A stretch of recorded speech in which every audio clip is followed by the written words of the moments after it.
Warning: the following program contains extreme coarse language and mature subject matter.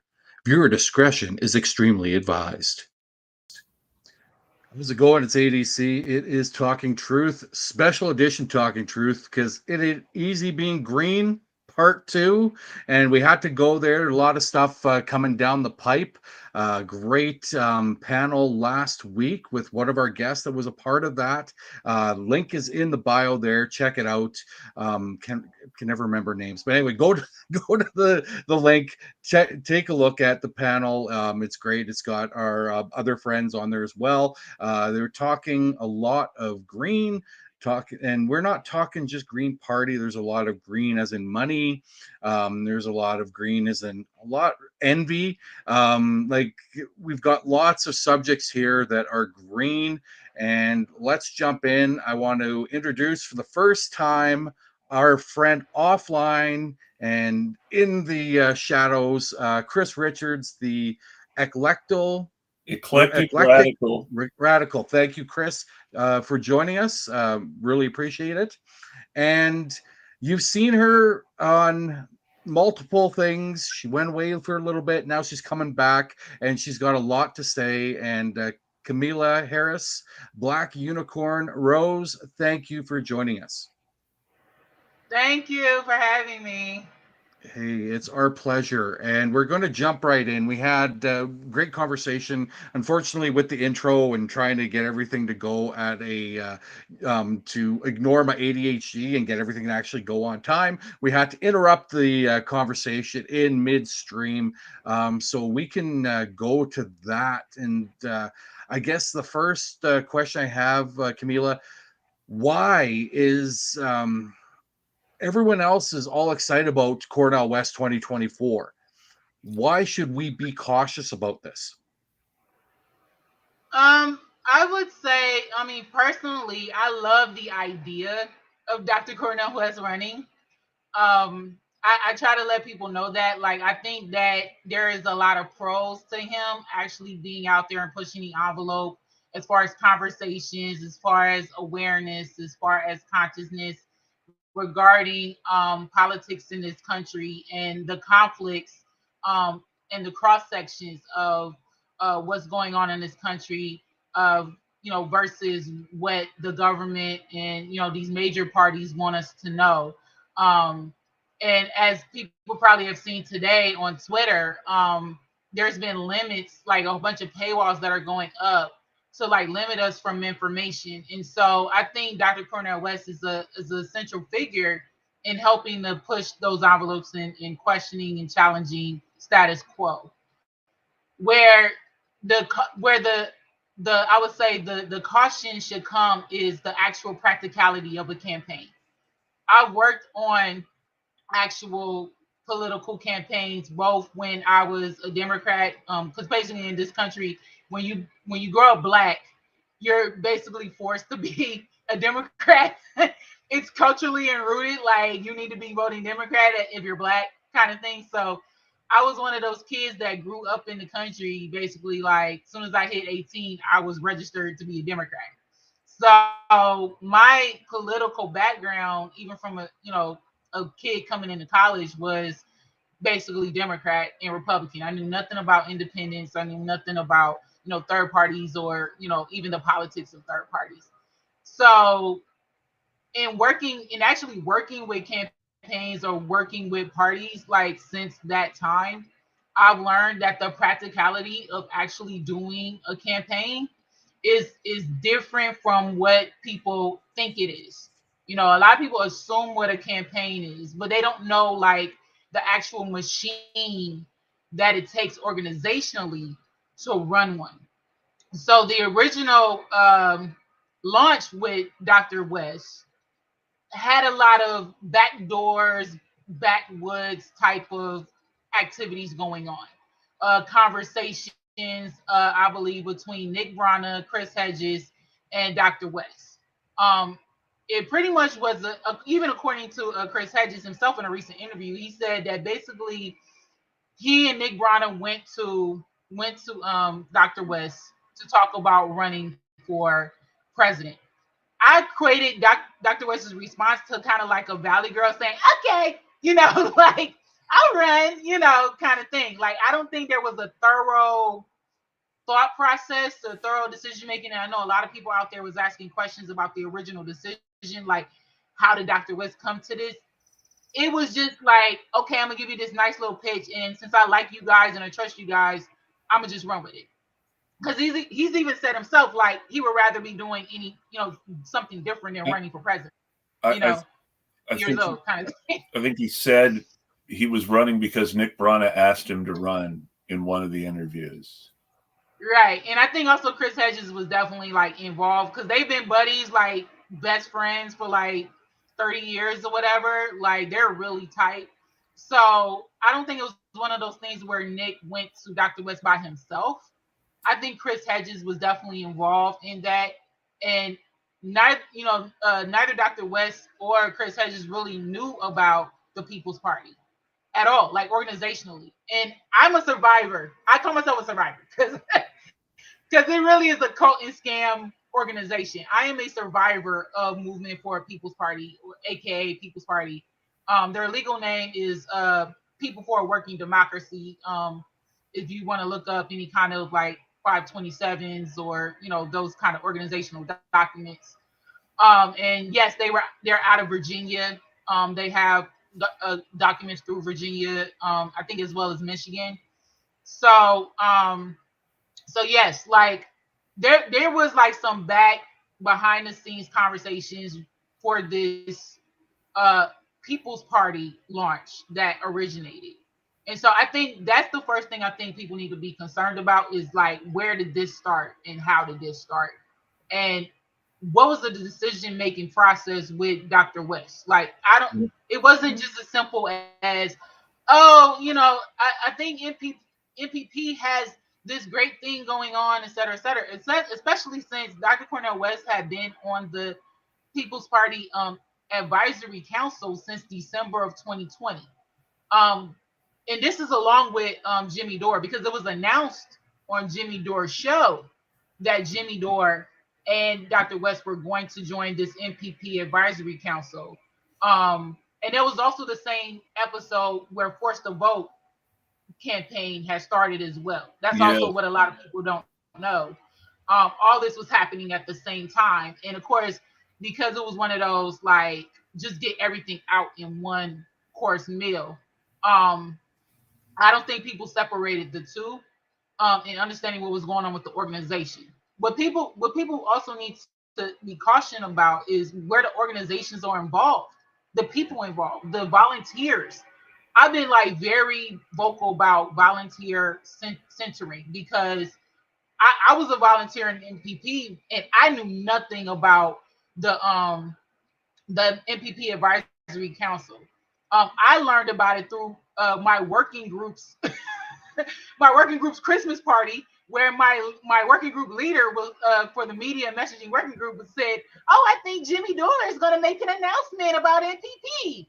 And then the bombshell was this whole Dr. West and Jimmy Dore is joining this thing. And the only people that were already on there were like Ryan Knight. You know what I'm saying? Like, I think Gia Benjamin had already been on there. Some other folks had already been on there. And these two were like big wig additions to that MPP Advisory Council.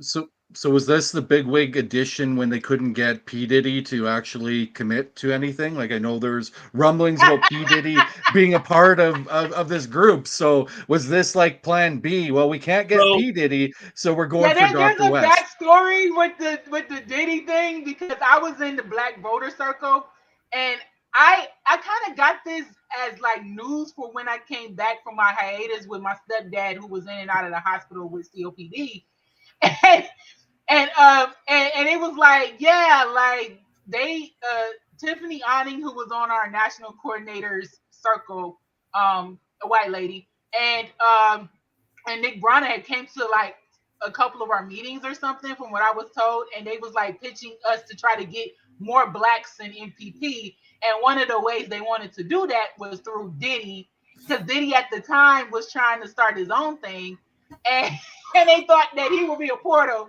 to bringing more blacks into MPP.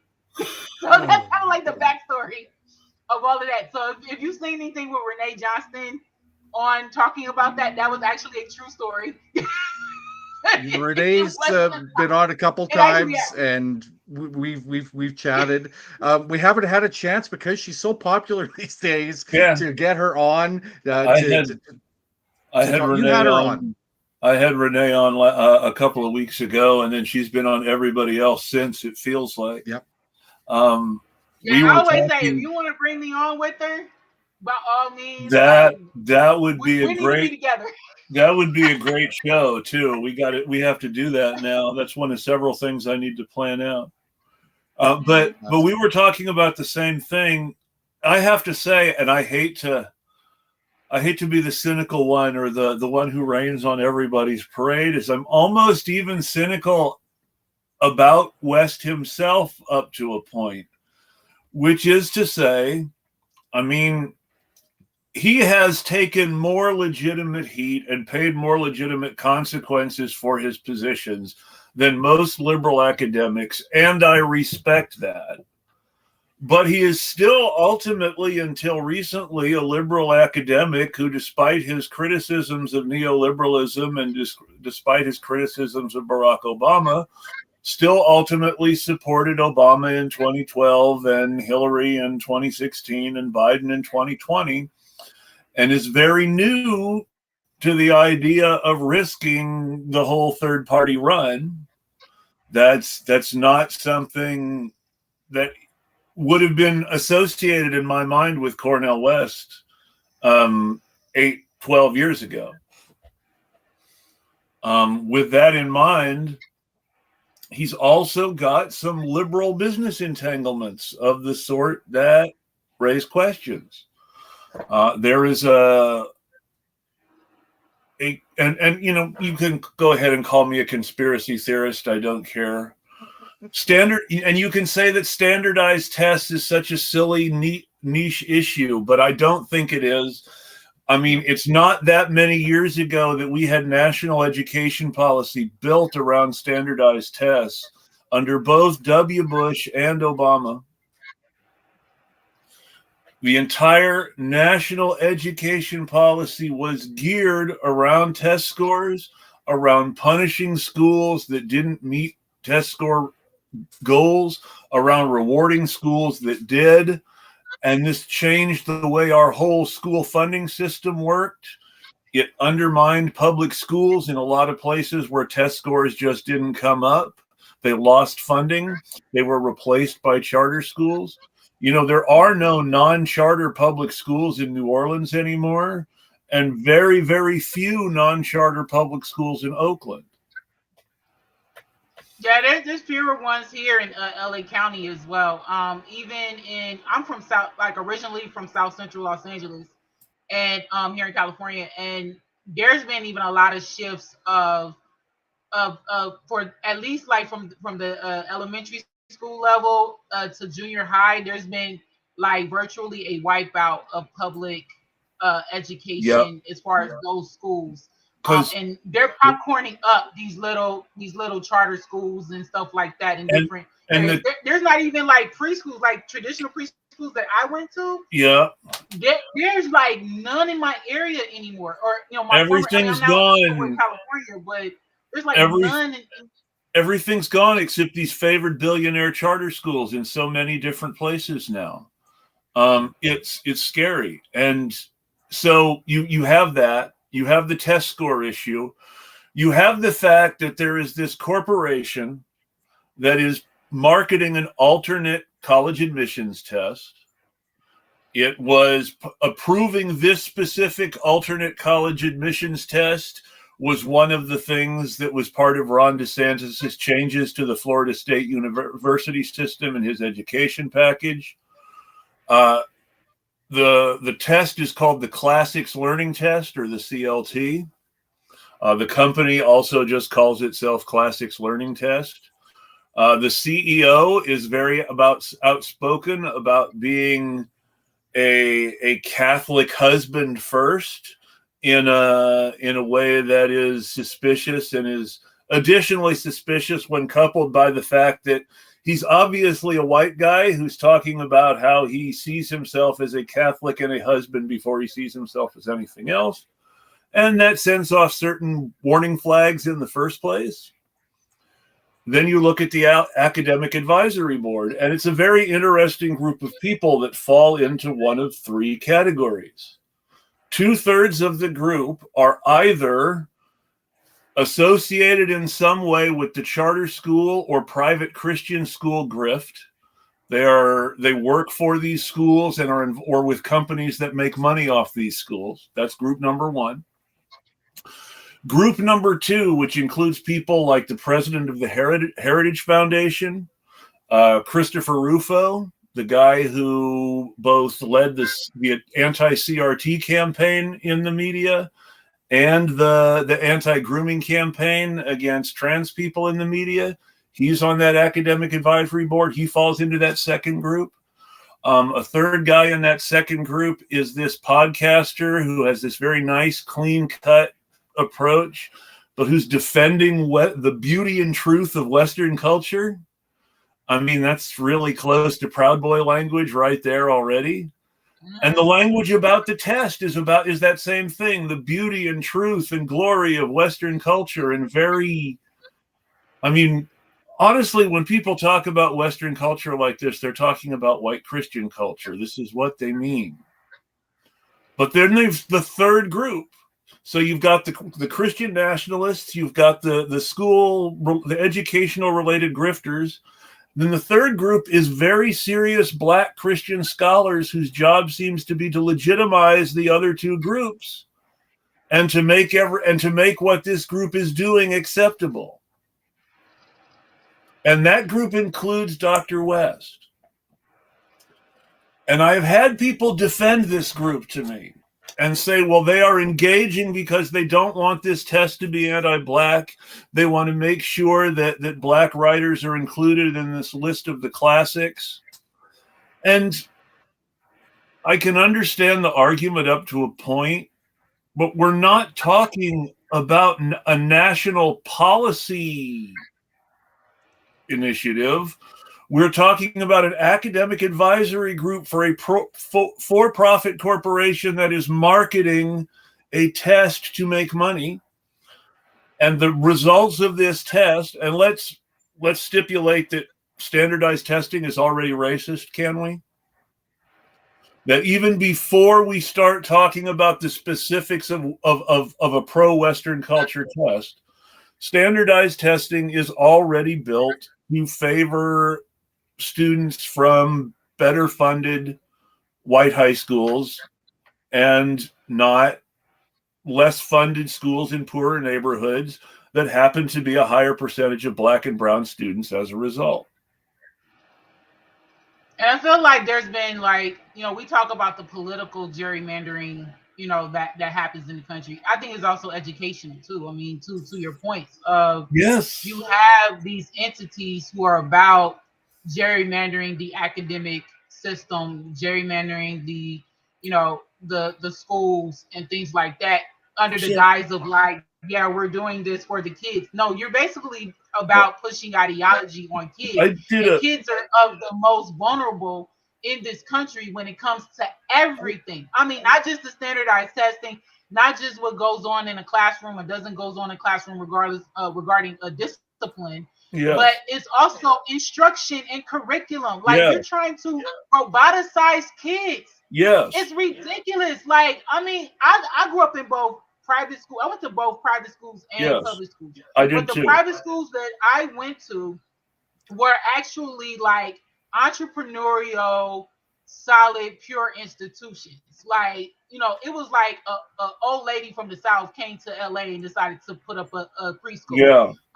It was like I went to an elementary school that, they also had like a summer school program that was like really really good. Like they had like the actual school like in one area, but they had the summer school in the same area, but they also did like regular school and stuff like that. So it was a lot of innovation with the structure of schools just coming out pure entrepreneurial spirit.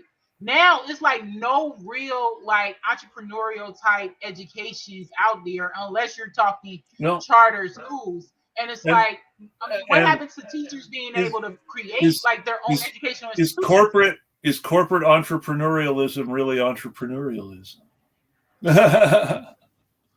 I mean, yeah, I mean, Really good point. but it's like you Yeah. corporatize that as opposed to Yes. it being like an organic organization that's trying to like just be like, helpful to the community there. Because I mean, like I said, I mean, like I went to a private elementary school that was virtually like all black. They were owned by these two old black ladies, and it was pretty thriving for a certain time through the 90s, and then they succumbed to the shifts that were happening in the community as far as them trying to shut down public schools in addition to these smaller private schools, because we always talk about small business. Well, Yeah. in education there is small business. There are Yes. small preschools, there are small elementary schools. We used to have this popular elementary school in my area called Marcus Garvey, and they've been like pretty much decimated because of this charter thing. Marie Mhm. Fagan was another set of elementary schools that was around the community, predominantly black schools, and they even got pretty much decimated and destroyed because of this charter school pop-up stuff. So it's not even just like the bigger, public schools that are affected. It's these small private schools that are also being affected, And and they are community-based private schools. It's not even like and they're and and you can by see corporations or anything. how Yeah. communities are being targeted by these education policies, and you can Mhm. see how when somebody like Joe Biden in 1973 passes an amendment that says you can't do mandatory busing anymore. Okay, so now we still have a Supreme Court ruling that says schools can't be segregated, but we've taken away the mechanism to desegregate schools because we can't require people to ride the bus to a different school now. So it's, if you take away the mechanism to desegregate, what do you have? Well, we still have segregated schools. They've just changed the way it's done. And now they can say, because there are some poor white kids in that neighborhood too, that it's not racist. But I mean, that only goes so far, because when you look at the percentage of people being hurt, they are disproportionately hurting specific communities. Yeah. Right. Members of the global majority. Nobody is saying on national television that the white straight men who work at a bank or a media company are a clear and present danger and you should defend yourself from them. But they are, and you should. I mean, if you see Matt Walsh coming, you should defend yourself by any means necessary. I really believe that. Well, you just And, take a and, look I, and at. I think tying this back to like Dr. Weston's concerns and cautions, I really think Yes. like one of the things that hasn't happened yet is domestic policy, like thorough domestic policy discussion with Well, Dr. West, because he's and well versed on foreign policy. I grant he got Right. some good platitudes and all that stuff with that. But when you are trying to go thoroughly, like in what we just discussed right now about education in this country, and the emphasis on like the school boards being more ideological than like community centered political, yes. these are big deals. A lot of people do consider education top on their issues list, And for Dr. West to be an academic, and those questions haven't even been posed by even Black independent and media, is really and surprising. and when Academics. the and when the question centers on, all right, so should we be working with the far right on education, and should we be doing it in connection with a for-profit corporation, and should we be doing it in a way that centers so-called Western culture? Because let's look at what we're really talking about when we talk about Western culture. You can put James Baldwin and Toni Morrison on a list of Western classics and say they're part of the canon. But when you actually look down the list of the classics in the Western canon and you see Toni Morrison and James Baldwin down here, who do you see here and here? And if that, so now we have schools that are going to be teaching. This test is geared towards a curriculum that favors schools that simply happen to be predominantly white and Christian right now, because they're white Christian private schools with a white Christian student base whose parents are paying for their students to be there and receive this white education with a humanist formation, and if desired, a Christian formation, is the way that they describe it on the CLT website. So we're looking at working religion into a standardized test. Yeah. Everybody associated with this, even though they're calling it classics, and even though they're calling it Western culture, we're talking about white Christian culture with the appropriate liberal tokenisms added in order to make it acceptable and marketed as diverse and somehow more radical than it really is. 100%. And just to give, from my perspective here, because I'm in Alberta, Canada, and if you want to see what is coming down the pipe for the States, you watch what's happening here in Alberta. So we have a group called Take Back Alberta that infiltrated the current government, the current governing party before the election. And basically, they chose our current premier-elect, who is her claim to fame is she's a radio announcer. And and please educate me as an American. Who are the governing party in Alberta now? Which collection of weird right-wingers is it this time? So it is the United Conservative Party. And the United Conservative Party is a group of right-wing lunatics. It was a group that, so when we're looking at, like, we go look at MPP and the Green Party with this whole, we're getting the big tent, the story of we're going to come together and be all one big happy family. Well, they did this here in Alberta with the conservative, progressive conservatives and the Wild Rose Party.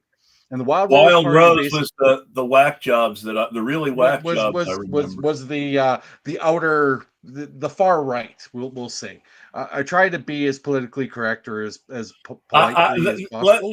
I'll be honest. The Wild Rose was the people I was hoping weren't actually the ones running the government, but it sounds like they're part of the group that is. So that's scary. Well, not only are they the part of the group that is, they are the group that is. And so joy. The whole thing, any of the actual I would say center conservatives that we had in the party have been whistled out and are totally out of position. Please, as the Canadian, correct anything I get wrong here. For Americans, absolutely.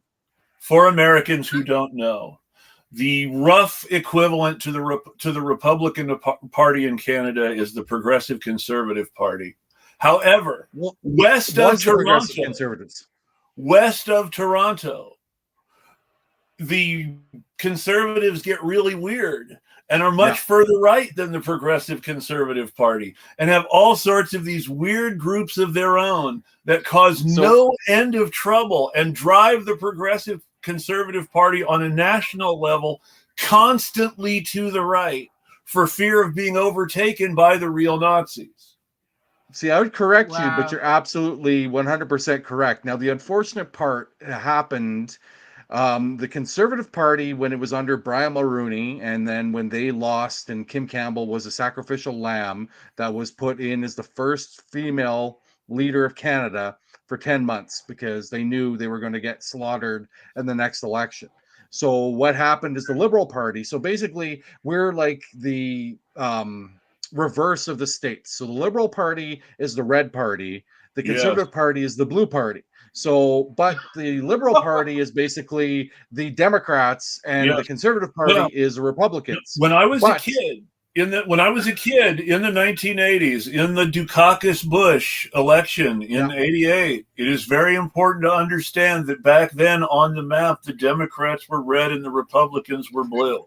The modern red and blue is because they changed one of the networks changed the colors on their map, and it was confusing. So everybody else changed to match this one network so that people wouldn't be confused anymore. so now that's even more Wow. confusing because when you compare it to Canada, so Yes. the person who so there's a guy named Preston Manning, and Preston Manning's dad is was the original televangelist who became the premier, which would be governor of the province, which is basically a state. So trying to do education that way. Anyway, so he became premier of Alberta, and him and Bill Aberhart, aka Bible Bill. Because Bill was so popular as a Sunday night televangelist, became the leader of the province. Well, they took this leadership, and so he created this guy named Preston Manning. Preston Manning then saw that the conservative government of Canada, or the progressive conservatives, was not conservative enough and wanted to bring back more of those make America great, or make Alberta great, or make Canada great sort of philosophy of let's bring more The, state and religious and state come together. Let's the bring it all people together. Tamara Litch and Pat King recruited to march on Ottawa. Yeah, absolutely. So with the whole Rush Limbaugh and all those sort of pieces of the puzzle, so Preston Manning, he anointed Stephen Harper as his go-to. And Stephen Mhm. Harper, because he's from Calgary, Alberta, won the West. But Stephen Harper is also a greasy conservative who can win the East. So Stephen Harper moved his family from Calgary to Toronto to become that Ontario-based conservative, wins the election, and holds on to the seat for 12 years. Because in Canada, there is no term regulation. You can be premier or prime minister until you It's die. it's it, it's until someone calls for a vote of confidence, or you call for an election, or the governor 100%. general calls for an election in some cases. So the biggest scare part, or the scariest part of Stephen Harper, so he did all this damage, and one of the big things he did was he blocked media access. So very similar to what Musk is doing now with Twitter, is he was blocking access to the leaders and access to the decision makers. So you couldn't, like, any of his party members or any of the actual elected representatives could not speak to the media without his permission.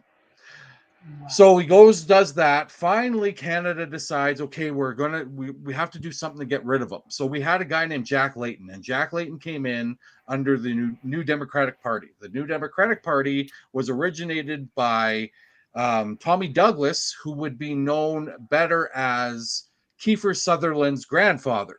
So Well, and Kiefer the father of Sutherland's the healthcare system. the father of the healthcare system. So when we're talking about Medicare for all, that's the Tommy Douglas idea of Yep. bringing universal healthcare across the country. Unfortunately, everything's been maple washed here when we're sending our information to the states, and our universal healthcare is not as great as what people claim it to be.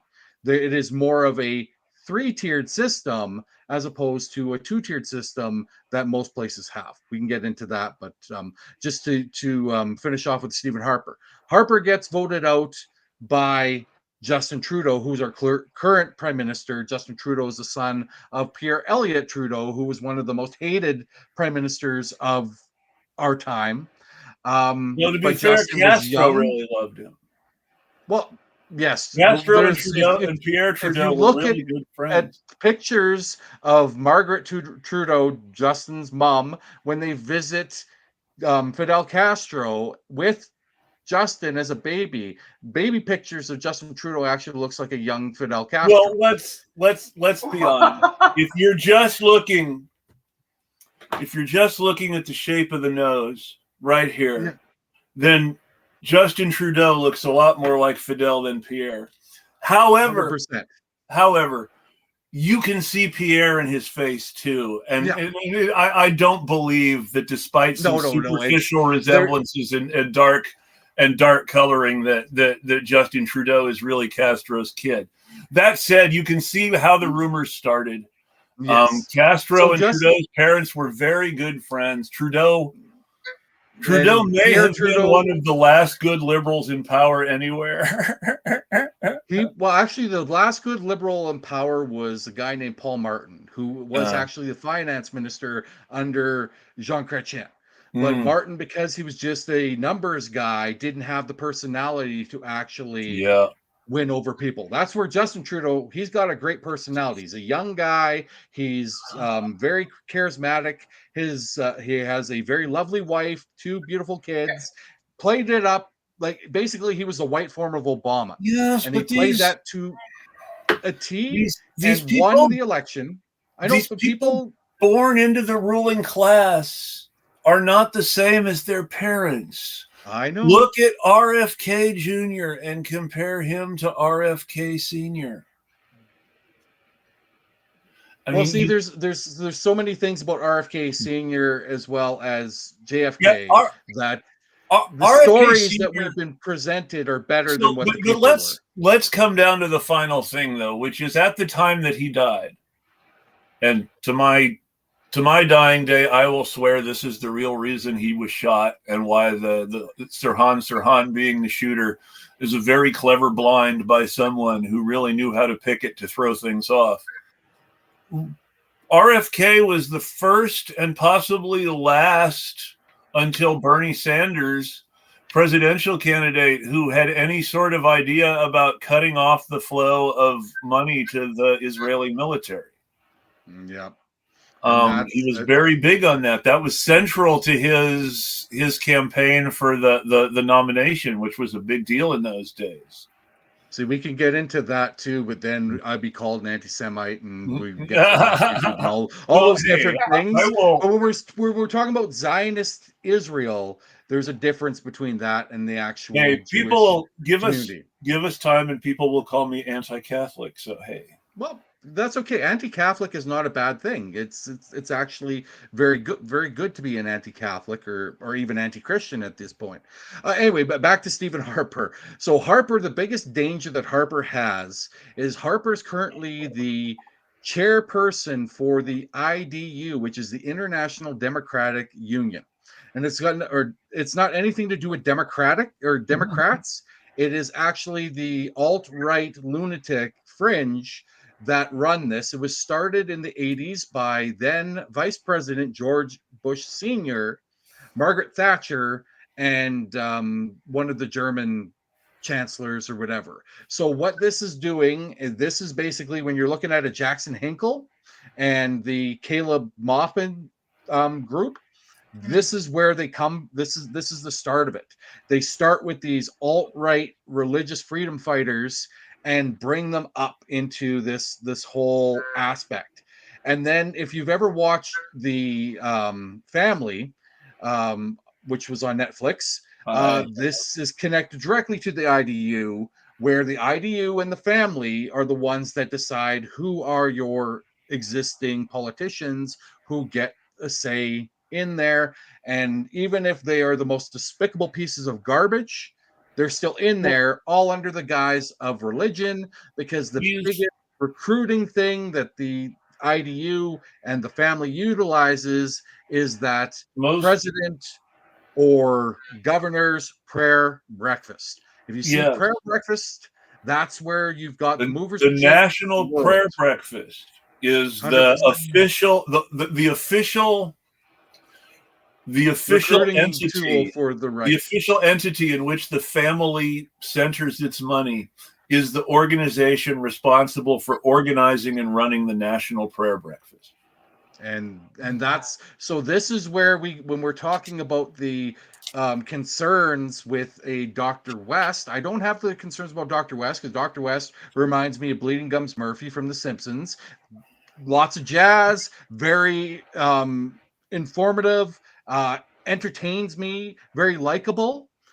Chris Hedges, on the other hand, well, and scares the hell out of me. Chris Hedges is, when people tell me, well, Chris Hedges and Jill Stein have taken over, Nick Brenna is not in the picture anymore. Well, Chris Hedges is connected to Nick Brenna.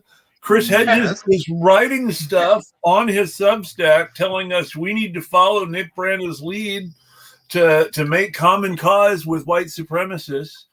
He, as Renee Johnston has said repeatedly, he drew a fake red line against Proud Boys and Oath Keepers, and then spoke on the same stage that the guy who wrote the Oath Keepers fake national anthem performed on. And so that's the whole thing. So when I was first, so I've been very much, it was baptism by fire for me in my education of the third party independent scene and who are the actual good people in the independent world and who are the grifters. Chris Hedges was on the good side when I first started to learn about him because of the fact that a lot of his talks, a lot of his content was anti-capitalist in nature. Now, when we're looking at what has happened, you brought it up, Chris. Absolutely. When we had the Rage Against the War Machine, that's when I lost every bit of respect for Chris Hedges. Here's where this draws together again is that the point of connection between Chris Hedges and Dr. Cornel West is they are both Christian ministers. Yes. They know each other through their religious overlap, and they're having general political compatibility is actually incidental to their knowing each other through their religious overlap. Right. But the religious overlap. We do not think of leftist leaders as religious, but it is important to understand that Chris Hedges and Dr. Cornel West are religious ministers, that it is in this guise as Christian figures that they frequently come into contact with other Christian figures whose political orientation is very different than theirs and with whom they express unity in the name of religion. And the problem is there is a limit to how much you can connect radical liberationary Christianity with conservative white Christianity. They are not compatible. No. That's absolutely correct. That's why I'm not understanding a lot of this whole language of, I'm running through the Green Party, but I don't align or agree with the Green Party. That's why you probably see me do the hashtag Outsider West, because literally Dr. West is an outsider candidate interest. I mean, he's not even an official Green Party candidate. You have to actually go through a certain process for that to be considered an approved official Green Party primary candidate. So all these people say, he's running green. No, he's interested in running green. He's not an actual green candidate. And people connected with the Green Party who have attained a certain level of political celebrity on their own and who appear to be interested. I mean, this is the only thing I can say about Jill Stein. I know people love Jill Stein too, but it seems like people are really interested in promoting their political celebrity over promoting an actual unified agenda of any sort. Yeah. Because and that's what makes this whole even a strategy that Dr. West has been in the interview circles about. Nobody's clear on it. If I were serious, now I know how impossible this is. And I know that you wouldn't actually be able to do this in 1 or 2 election cycles. It would take a whole lot of work. But if I were serious about trying to run someone as a third-party candidate for president, before I start talking to the People's Party, which had this weird joint rally with libertarians whose votes I don't care about, they're not going to help me.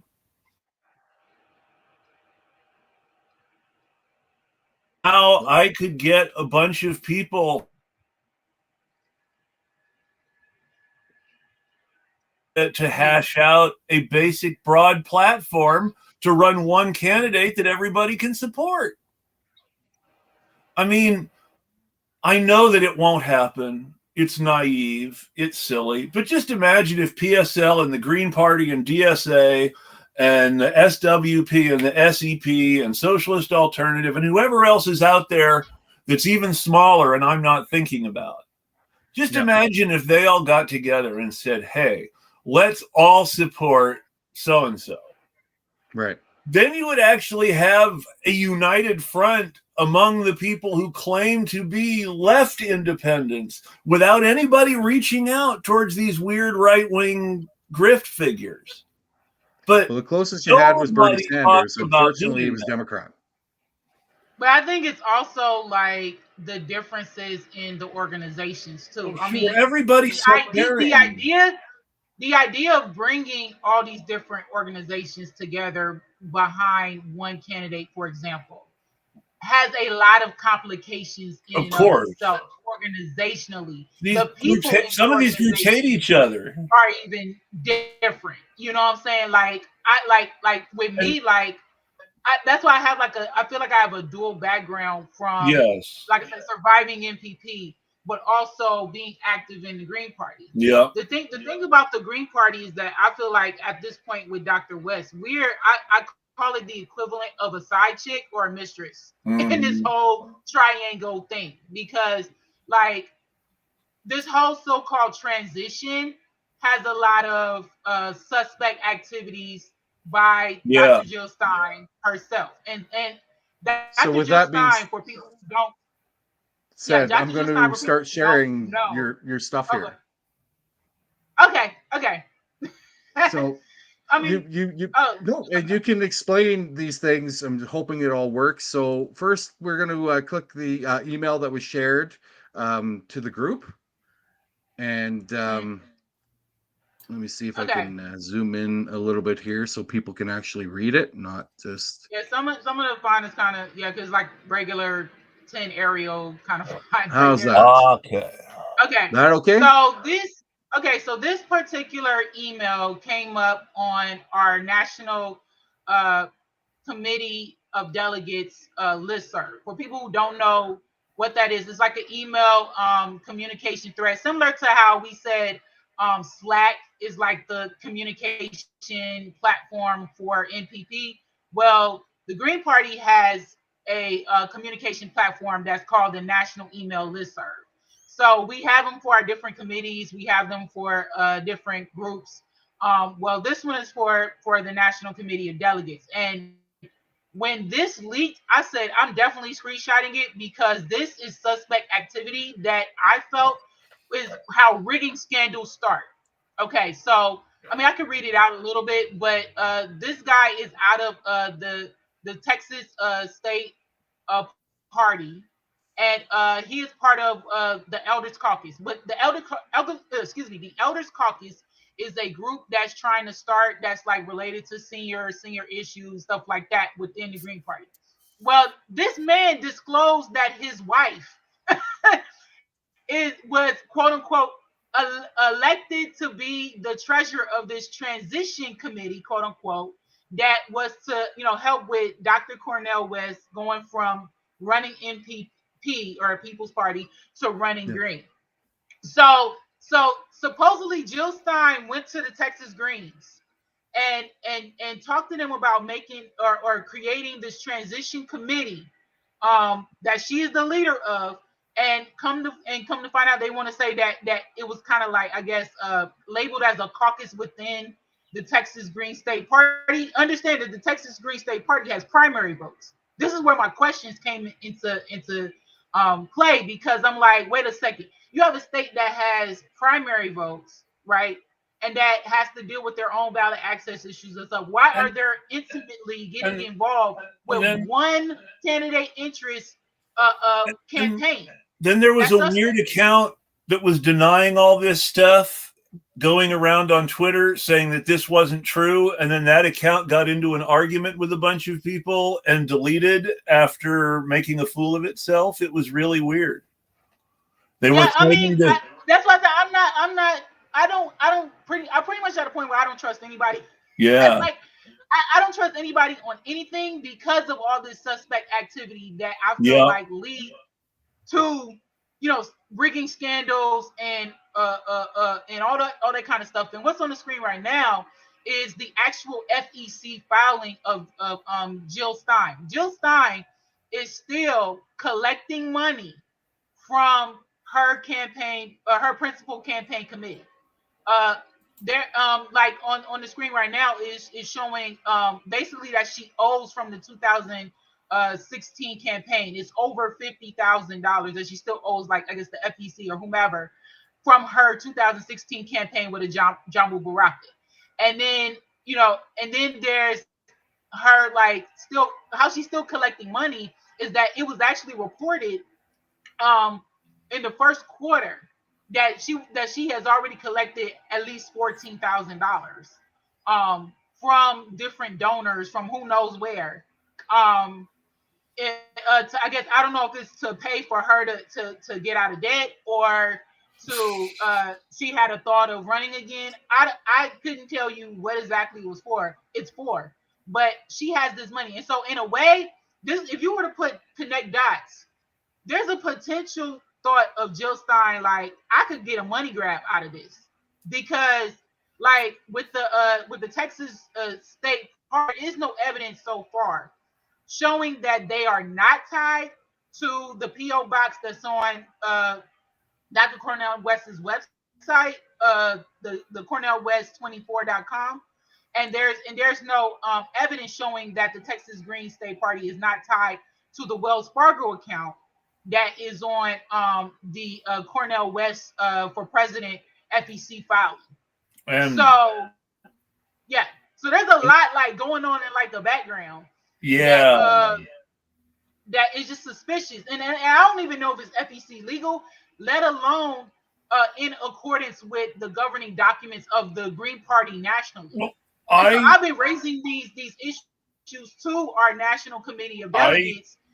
Letting them know what's being said in interviews, letting them know, like, the receipts from all this stuff. Because there are people, like I said, in the organization, we were in the dark about even Cornel West coming to us, and then it was kind of like a cannonball hit to our organization. We're like, wait a second. What? Who's been talking? What's going on?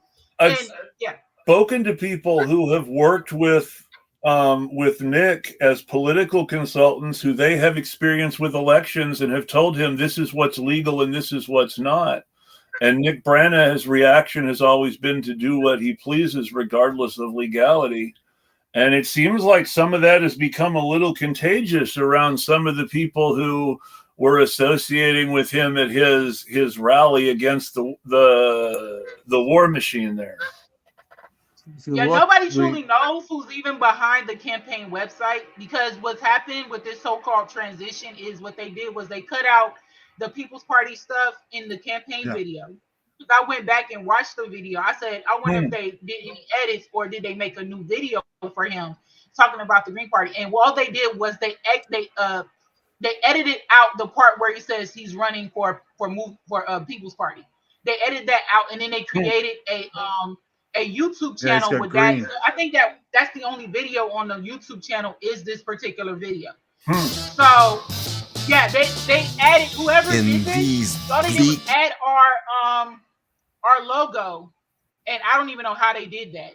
They added our logo to I have decided to run for truth and justice, which takes the form of he says nothing about running for president. No part. All they did was just take out the People's Party part, and somebody just stuck our logo, which I don't know how they did that, but I was like, that's not even like approved by our organization. Like Yeah, for no, for that there's a to be used lot of like stuff that. going on there. Like There's when we a were lot looking of at stuff.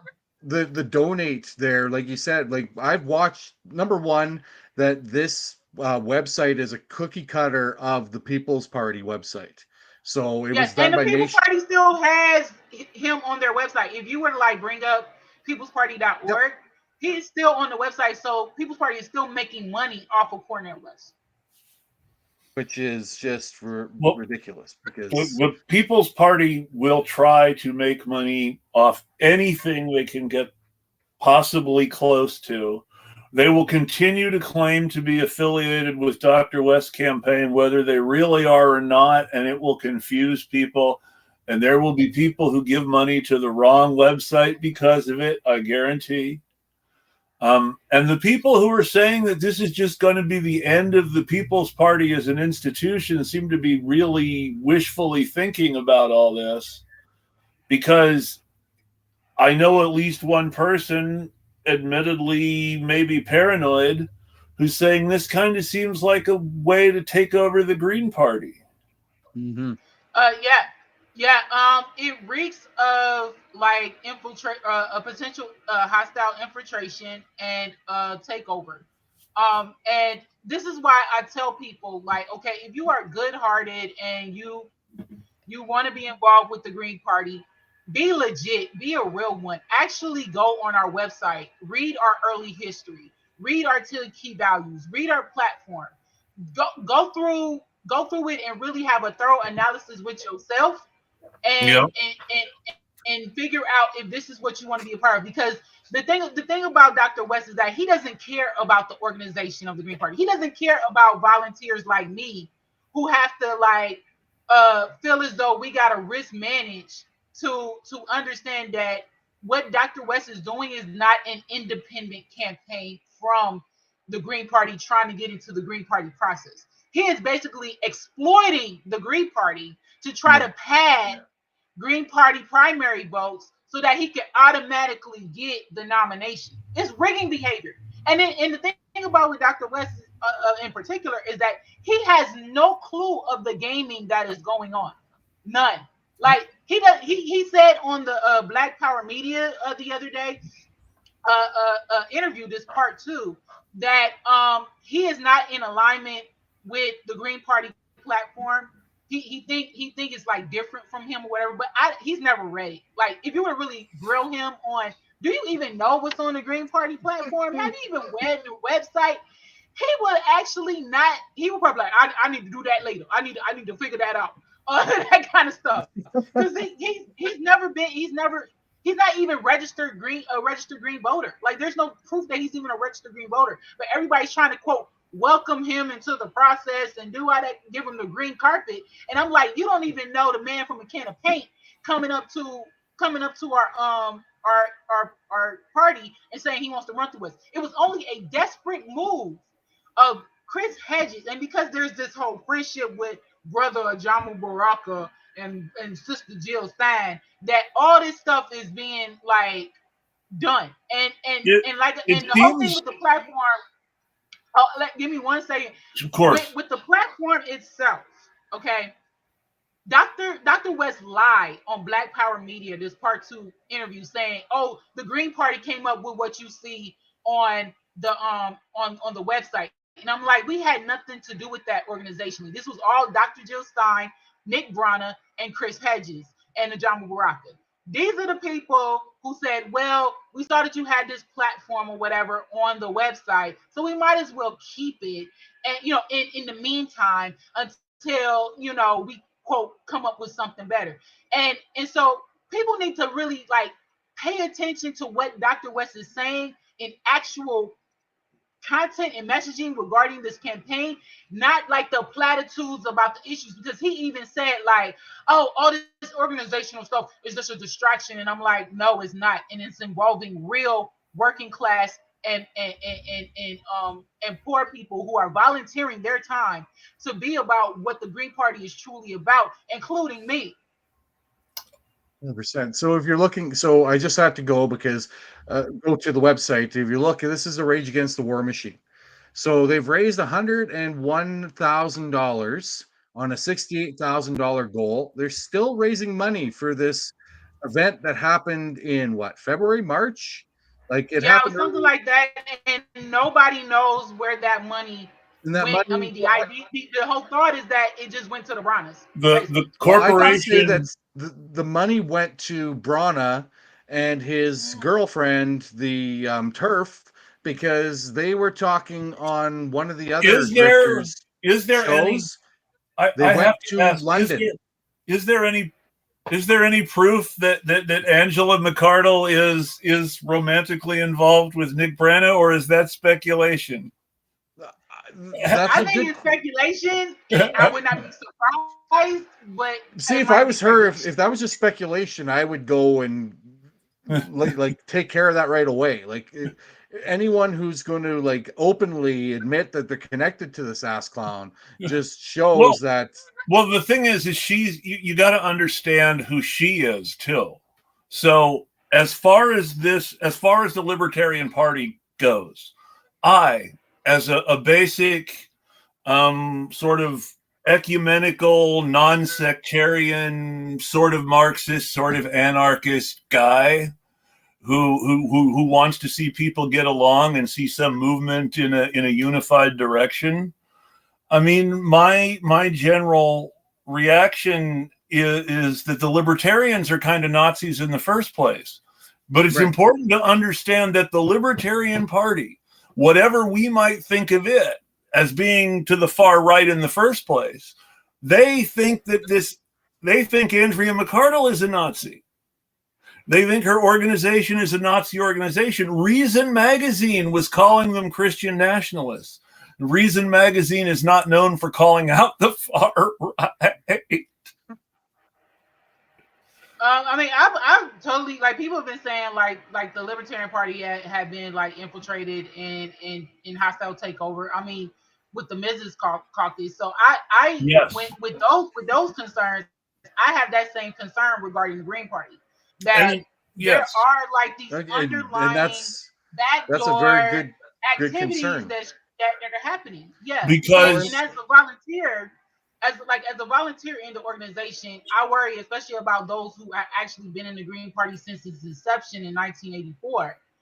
If this were to go down, this would be like really bad for the Green Party as far as well, having a future. the people defending Jill Stein participating in the Rage Against the War Machine were saying, well, we decided there needed to be a place for leftists to go, which means that someone had the idea in their head that the Green Party would somehow be recruiting anti-war members from this rally, which then seems to lead right to the kind of infiltration that we're talking about, particularly when most of the other speakers, I mean, I hate to sound alarmist here, but Lyndon LaRouche's widow spoke at this event. Yeah, but she was 100% behind that. And like I shared it in one of my past videos of or one of our episodes that like they had a celebration party with the LaRouche group and she was there, Yes. and this was just prior to her, or just like just after she traveled to Germany to meet with the far right group there. Alternative for Deutschland. Yes, exactly. So the connection there. So Jill Stein, number one, they're promoting the hell. I mean, she was on stage. You can say whatever, but this connection to Garland Nixon, Blumenthal, Anya there. So Anya, Yeah. Max, and Branna all flew to London for the secondary Rage Against the War Machine. That was never said where it was because it was under threats that it would be shut down. So they were going to release the location on the Saturday of the event. But I'm saying, how are you going to fly into London and get there for an event and not know where the location is? Like there's a lot of things, and it was Max and am I Brandon the only saying it one directly. Am I the only one who thinks all four of these people are going to be on the RFK Jr. campaign soon? Garland Nixon and I mean, and it's Max. one of those where I'm not surprised about anything anymore. Okay, so I mean, there's the Oath there's the Keeper other connection here. So if you can go Jordan Page, and yes, anyone who can connect the dots from Jordan Page to Cornell West, then there's a freaking danger. interesting fact. Craig Jardula here Yeah.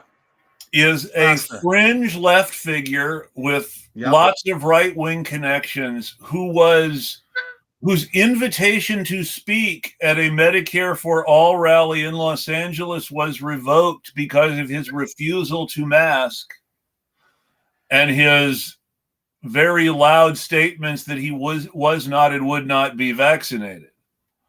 Right.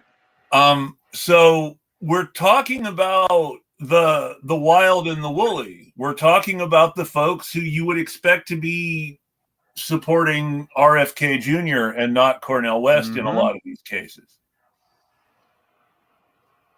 Exactly. It's all a web, as I like to say, kind of basically just bluntly, like it's all a web.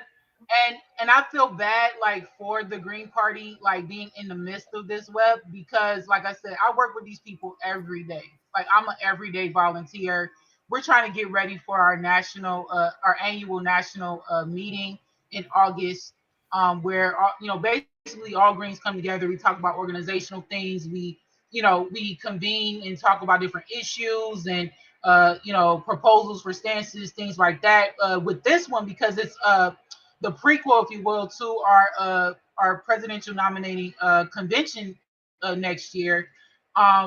There's going to be a lot about credentials and who's running, and then of course the state and local level races. There, we're starting to get people who are declaring their candidacies to run state and local. So as we all know, the presidential election impacts the state and locals.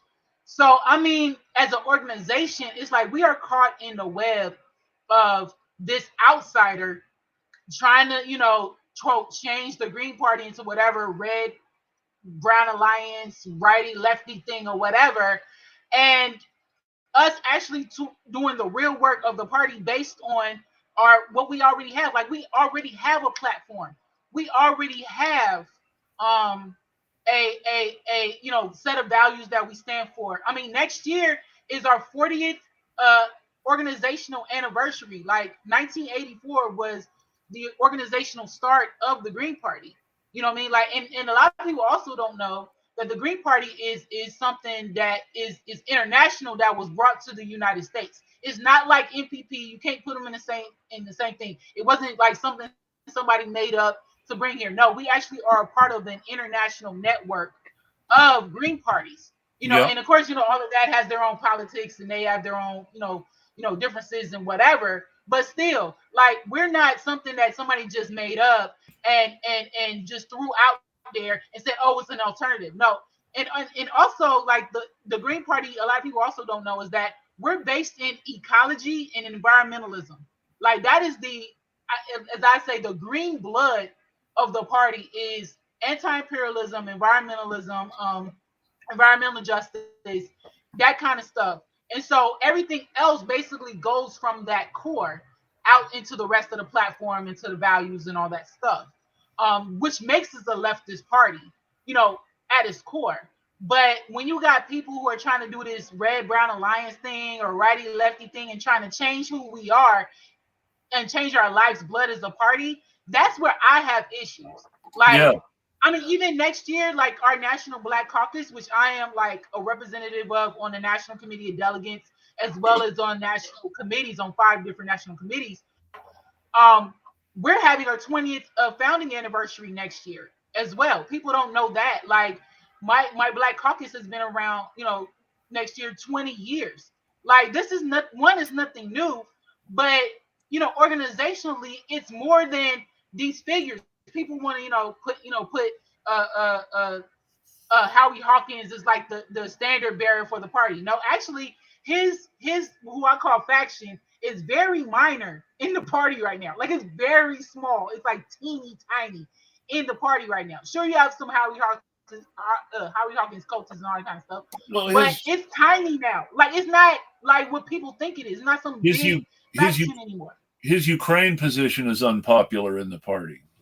Yeah, it's unpopular in the party, and like there have been, different committees and stuff who have spoken up about their disagreements with Howie Hawkins. Different even delegates who have opposed their differences with Howie Hawkins. So this is not a whole we're a Howie Hawkins party or we're Jill Stein. I mean, like I said, there are factions of that in the party right now, but they're very tiny at this point.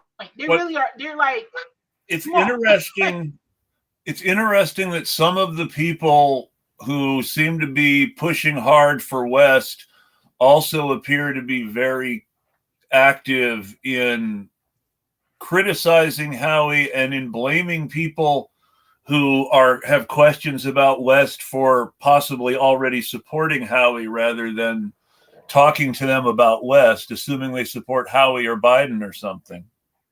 But there's also an assumption that Howie is running, and he, from my understanding, he has shown no real interest in running. Interesting. So all these people who are like, "Oh well, y'all need to get rid of Howie," and da da da. I'm like, Howie is really like more of like a worker bee at this point, like in his GP New York state party. Like he's really not like this person who's trying to be like a figurehead or a celebrity or nothing like that. Like people need to freaking understand, like Dr. Cornel West, and I'm going to emphasize this, he's an outsider. He's kind of like Trump was to the GOP. He's coming from the outside, trying to change the party.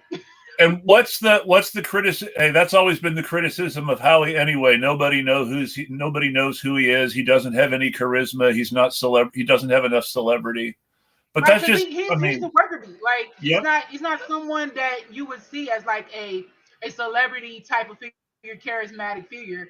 He's an older gentleman who's been like trying to be in activism work and in advocacy work, and he wants to build up this party. Like he genuinely has a heart for that. But he was just bold enough to run for president, do stuff like that.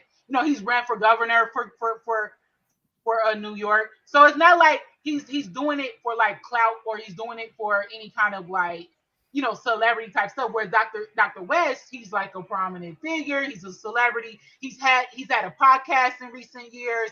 He's written many books. He's been on many panels, sat on many television shows and stuff. I mean, pretty much this is a vanity project right now. He's been on media tour for pretty much 3 whole weeks.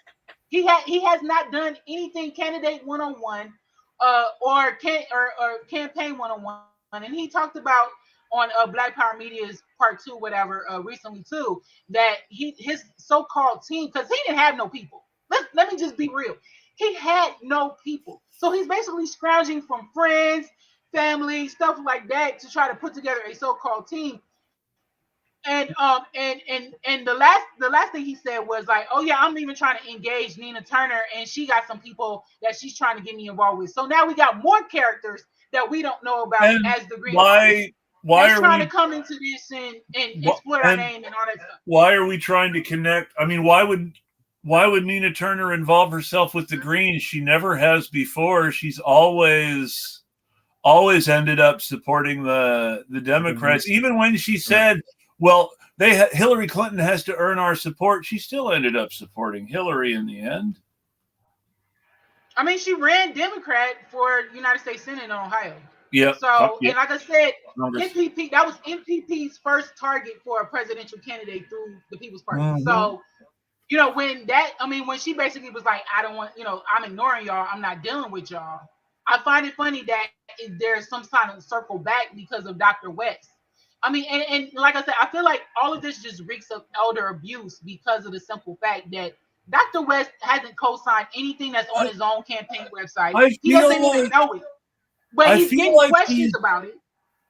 I feel like he's smart enough that if he doesn't know, it's because on some level he doesn't want to know. Unless we're saying that he's as far gone as Biden or something like that. He said it's a distraction. Like he calls this stuff distraction and derailing. and all this kind of a stuff. And then I'm like, So sir, when it comes to an actual campaign, meat and potatoes, you need Yeah. to know all this stuff because people are digging Yeah. for information. And the so first place they go is where? A person's campaign website. And you don't even know Yeah. what's on your own website. You haven't yeah, no, co-signed anything that's on he's your And yeah. website. I know that originally his campaign manager was Nick Branna, and because that was announced on the Kim Iverson interview, and now Okay. supposedly his campaign manager is Jill Stein.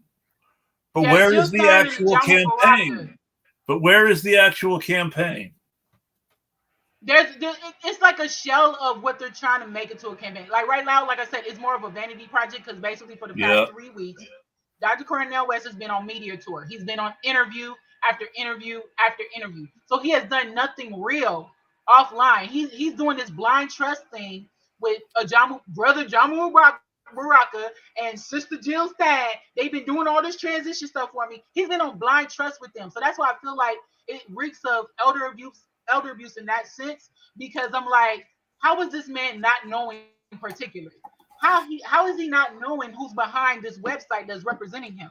And he's up here saying stuff like, "Oh, the parties came up with that." No, we didn't. The Green Party didn't come up with nothing. That was all MPP and Nick Bronner, which is why that same stuff is on the People's Party website as we speak still to this day. So All where I'm those going with going on Chris's side about conspiracy theory. So when we're looking at it, like we all know that Biden is clearly at a Reagan-esque state of incompetence. Like he is clear, it's elder abuse for Joe Biden right now. And what's pushing that? How in any conscience can Jill Biden support this? Like she's not unintelligent. She's clearly intelligent. So that brings me to the question, going to that conspiracy theory piece, is this the person behind everything? Is Anahita? According to Dr. West, and I keep referring back to that Black Power Media part 2 interview because people need to watch that thoroughly. Yeah. He said that his wife is part of this team along with his brother, who I think is Cliff West the third. Because his father is Cliff West Jr. or Clifton West Jr. His brother is Clifton West the third, who he called Cliff West on the interview. He said that he's involved with that. His wife Anahita is involved with that. They meet weekly. Dr. Jill Stein is on there.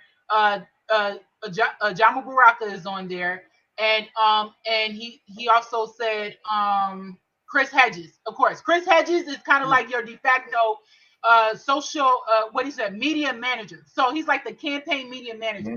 He's trying. It's funny how he's been trying to like do this whole I'm part of the campaign, but I'm not part of the campaign routine.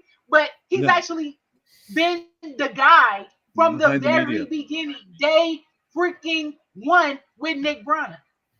So like he can't pretend that he's not actually in this. He can't go around telling Breonna Joy Gray, "Oh, well, I'm kind of being dragged into this." No, you've been in it, fool. Then I have to ask. Out here.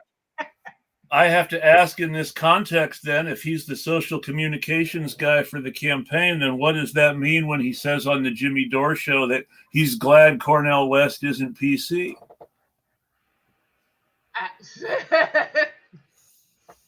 Because that's the thing, like with Chris Hedges, is that Chris Hedges is kind of also, he's been very like trash talking the Green Party, basically like saying stuff like, "Oh, you I know you guys are like messed up and stuff inside of the Green Party and stuff, but I think that this was the best move for Dr. West to like come over and you know what I mean, and get a campaign going.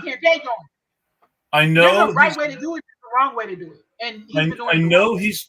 I know he's connected with anti-porn and anti-sex work movements, and in movements to debank people for their in their online activity. He supported some of these groups that try to put extra age barriers on credit cards to make things harder for sex workers and for porn sites. So it makes me wonder when he criticizes people for not being willing to work with people who are anti-abortion or anti-gay or anti-black, I can't help but ask, is Chris Hedges anti-abortion or anti-gay or anti-black? He's connected with these groups that are adjacent to that and are usually the same people. I mean, because when we're talking and that's about what makes it Swerve, even weird. how often do the Swerfs end up being the anti-gay and the anti-black and the anti-trans people too? It'd be like complacency due to complicity. So him being complicit to it, just going, I'm not saying anything bad. Mm-hmm. There's nothing wrong with that. Is basically allowing the anti and a voice. So I totally agree with the that's where the struggle for me comes, as I'm a firm believer of sex work is real work, especially if that is the way that you have to do to be able to live. And people are making an assumption because of how they feel about the issues and how they feel about Dr. West. People are making an assumption about what they think they know about Dr. West's position on these black and queer and trans issues, and they are not wanting to take a closer look about what it means that he's so closely tied to Chris Hedges on the campaign, or that he's so closely tied to these weird people in his business life with this classics learning test board of academic advisors.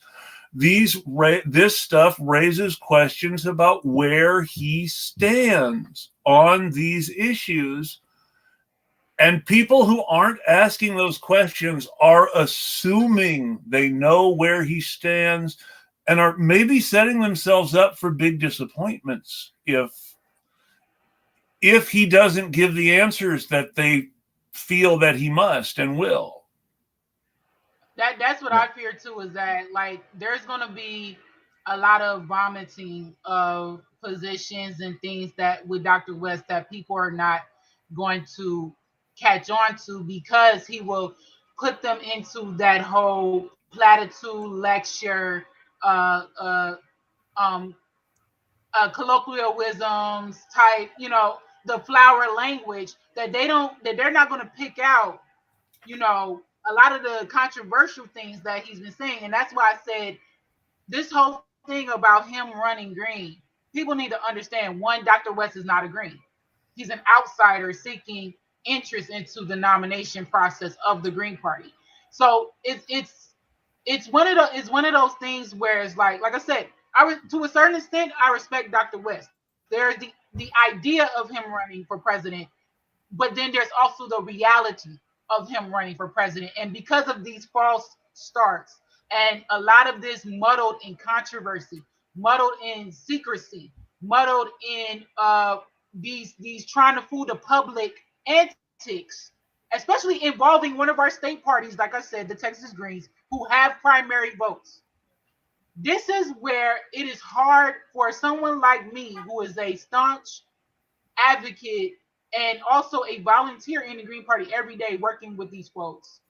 It's hard for me to be like, okay, this dude is really legit about running for the Green Party and caring about the Green Party's own movement, the Green Party's own platform and planks. I mean, we have a whole plank in our platform that's dedicated to social justice.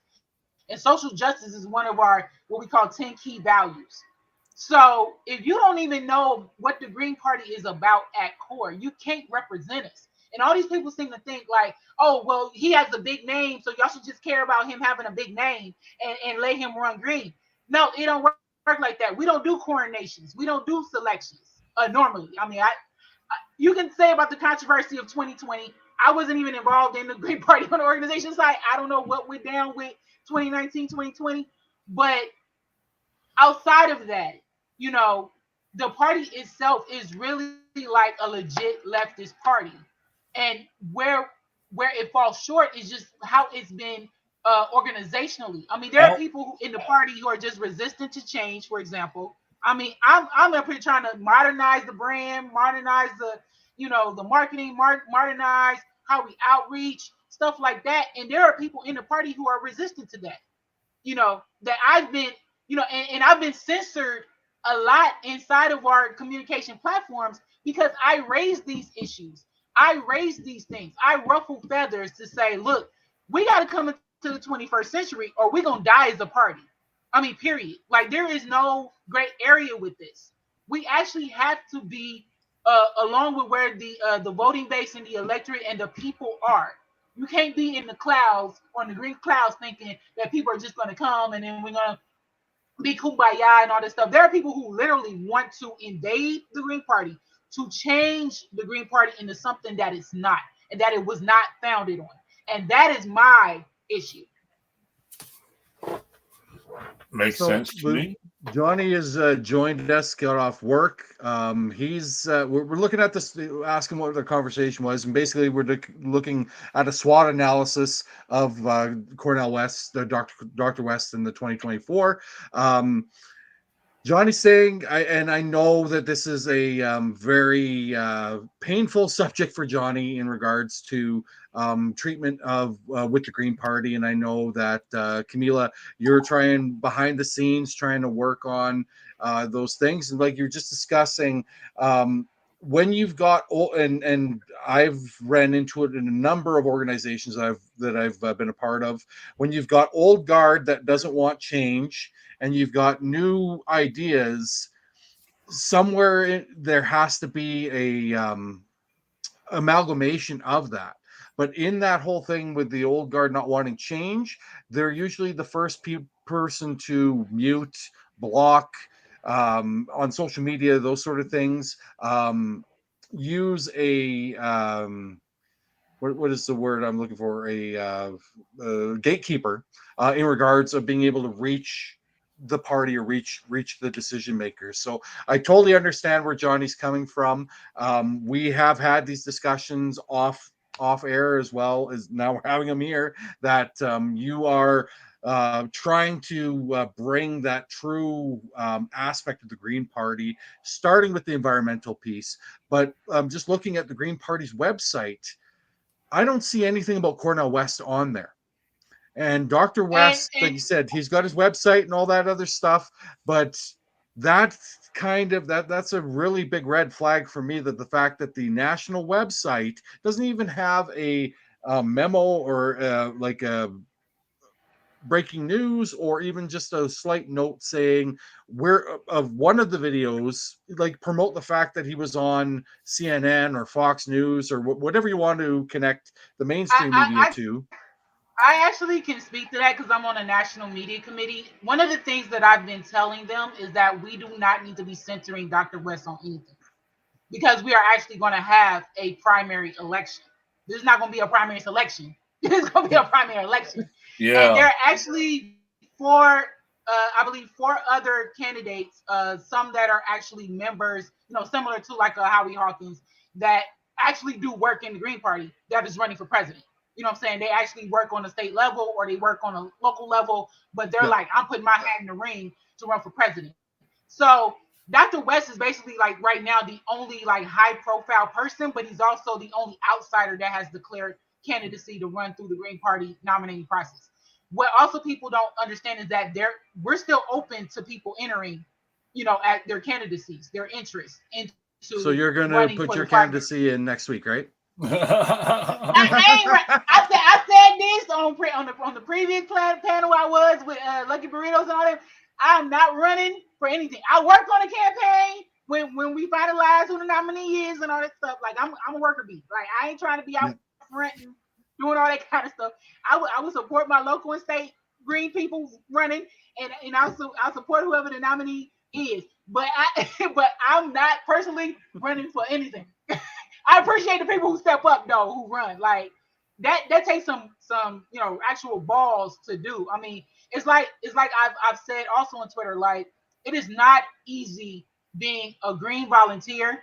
It's not easy being a person running as a candidate for the Green Party. It is not easy to just be green, period, because we are independents. You know what I'm saying? And we're basically like I would say the quote, the top minor leftist party, like the only one right now. Like there's no other entity like the Green Party as far as a leftist political party, let alone a more established one. So I know that was the hope because I mean I got bamboozled. Obviously, like I said, I'm a survivor of the People's Party. I got bamboozled into thinking that we was gonna add an option alongside the Green Party. That didn't happen because it was a cult organization. It was a scam operation, and it was all about the Brahmas, their money, their bottom line, what they desire, stuff like that. It felt like I was literally in a Jim Jones Kool-Aid type of environment with that. It was that toxic. Which brings me back to Jimmy Dore, as I very much compared him to Jim Jones on multiple occasions, where looking at the platform that he utilizes, connecting all these political and influential people onto his program, and then spewing a bunch of nonsensical, opinionated bullshit. Because that's what the people want to hear. Jimmy Dore's model is Rush Limbaugh. Yeah, he wants to be like the Rush Limbaugh of the left. Like he even said at one point, like he felt like he was the king. Is he even? He's not even left anymore, though. He's practically a right winger now. He shifted when MPP shifted. To be honest, like I used to be like a staunch watcher of Jimmy Dore. I even had that super chat before. He has gone not only cultic, and with his whole program and the following, he's gone cultic as far as shifting to the right. About maybe Trump being better than Hillary in 2016. Now, I'm not a Hillary fan, but when somebody actually campaigns on white nationalism, I'm not going to speculate they might be better than Hillary. Yeah, I mean, one of my concerns about Hillary is that she's just a little too friendly to ideas I consider adjacent to white nationalism. Why would I want someone more white nationalist than her? Y'all call Hillary and the warmongering, but epitome of toxic femininity. When I think of toxic femininity, I think of Hillary Rodham Clinton. Fun fact. To be honest, I really do. All of the things that came to fruition underneath the Biden administration in Ukraine that led up to Putin's invasion were mostly based on escalations that occurred when Trump was still president. So we can't even pretend that Trump was particularly easier on Russia in Ukraine. His rhetoric was different. He talked about how Putin was a wonderful guy and he loved Putin and respected Putin. But the actual policy of the Trump Defense Department and the Trump CIA and the Trump State Department was not fundamentally different than the policy of the Biden or Obama administration. And that's where we run into the problem here. And this is where I have the concerns with Dr. West, is the fact that you talk a really good game. Obama talked a really good game. But when push came to shove, he shoved a number of people of the global majority out of their homes and decimated their lives because he wanted to make sure Wall Street was strong. Yeah. So I know that Dr. West says that I ain't going to the White House till everyone else has a house. Great. I love that line. And I think it would be great as a guy who does merchandise. I think that'd be perfect. And we could sell lots of very ecological, economical merchandise with it on. But how logical is that to put it into play? And Chris, you made a great point on the fact that, and that's a struggle where people go and I'll say blah blah blah, and they'll go, well, you're just a Democrat or you're a Biden supporter, and I've called him Jim Crow Joe. Yeah. And Trump, I usually don't say Trump. I usually say 45 because I don't even want to acknowledge the fact that piece of shit became I used president. to exclusively refer to Trump as the orange troll all the time. It was the only thing I ever called him. I use 45 because then we can always skip, you go 44, 46 and just ignore that 45 number. But the problem that what has Trump done? Trump has made it popular to be president. He's made it like when we looked at back in 2016 and said, there's no way in hell this freaking TV show, rug-hatted Vince McMahon on Wish sort of guy is going to become president. There's no way this lunatic can become president. And then suddenly he he's knows there. how to get free media attention more than anyone else. And what's the number one thing in running for president? Media attention. Media. So if you have lots of free media attention and you're on the air all the time, I mean, what is it? Like 40% of the people are going to vote for you just because they know your name, even if they don't know anything that you really stand for, because they recognize you over the other name, or they recognize you in a positive way and have a negative connotation with the other name. Or most importantly, when it comes to Hillary, if they hate you less than they hate the other person, because what it came down to in 2016 is Trump and Hillary had this very similar set of favorables and unfavorables, but Trump was hated just a little less by people than Hillary was hated, and that made all the difference. And Democrats always assume that Hillary's unpopularity is based on unfair Republican smears, when the fact is there are a lot of independents and progressives, even in the Democratic Party, who did not like Hillary because she was too far right for them. Yeah, there was even like a small group of people in the Republican Party that was actually against Trump, and I saw that during their convention.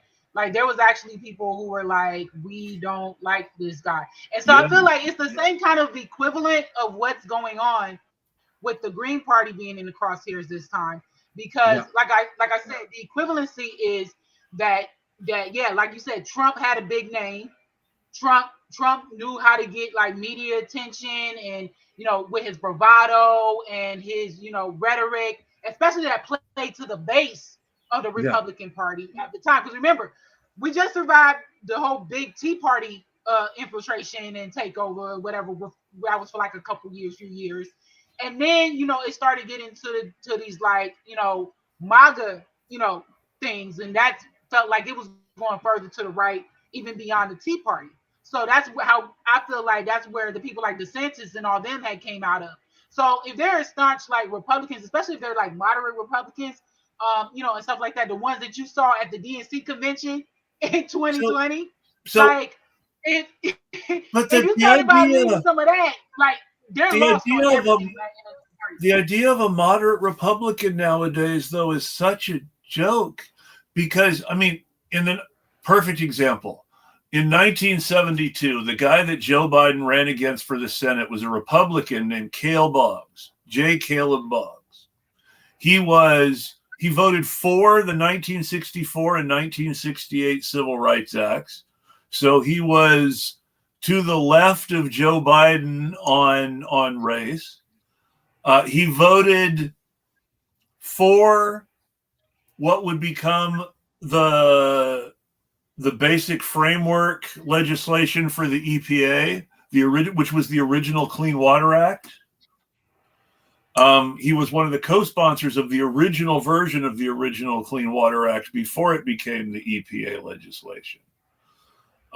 He voted for Thurgood Marshall's confirmation to the Supreme Court. This is the guy that Joe Biden beat. And the immediate thing that Joe Biden does when he gets into the Senate is help pass an amendment to effectively kill Brown v. Board. So you have to really understand the way that Democrats like Joe Biden played a role in disenfranchising these liberal Republicans and replacing them with essentially Dixiecrats. I mean, you see the same thing happen in Massachusetts, where a Republican senator named Edward Brooke got divorced from his wife.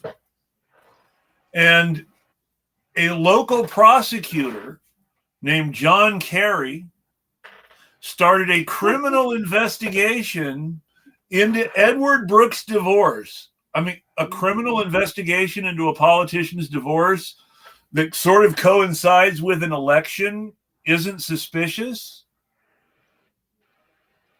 And this is John Kerry, who would later on become hold this same Senate seat, investigating Brooke. Brooke is beaten in 1978 by Paul Tsongas, who represents a working class turned middle class neighborhood, mostly white, mostly immigrant, people who have bettered their class status and want to pull the ladder up behind themselves so that black people can't better themselves the way they have bettered themselves. These are the what people who remember the pre-World War II racial order versus the post-World War II racial order would call the recently white. And by the recently white, I mean the Irish, the Greeks, the Italians, everybody who was considered some sort of other before World War II and before the election of J.F. Kennedy. And before this sort of new unified way of looking at whiteness in America that very slowly evolved ultimately into the 70s, into the modern religious right. But this is right there.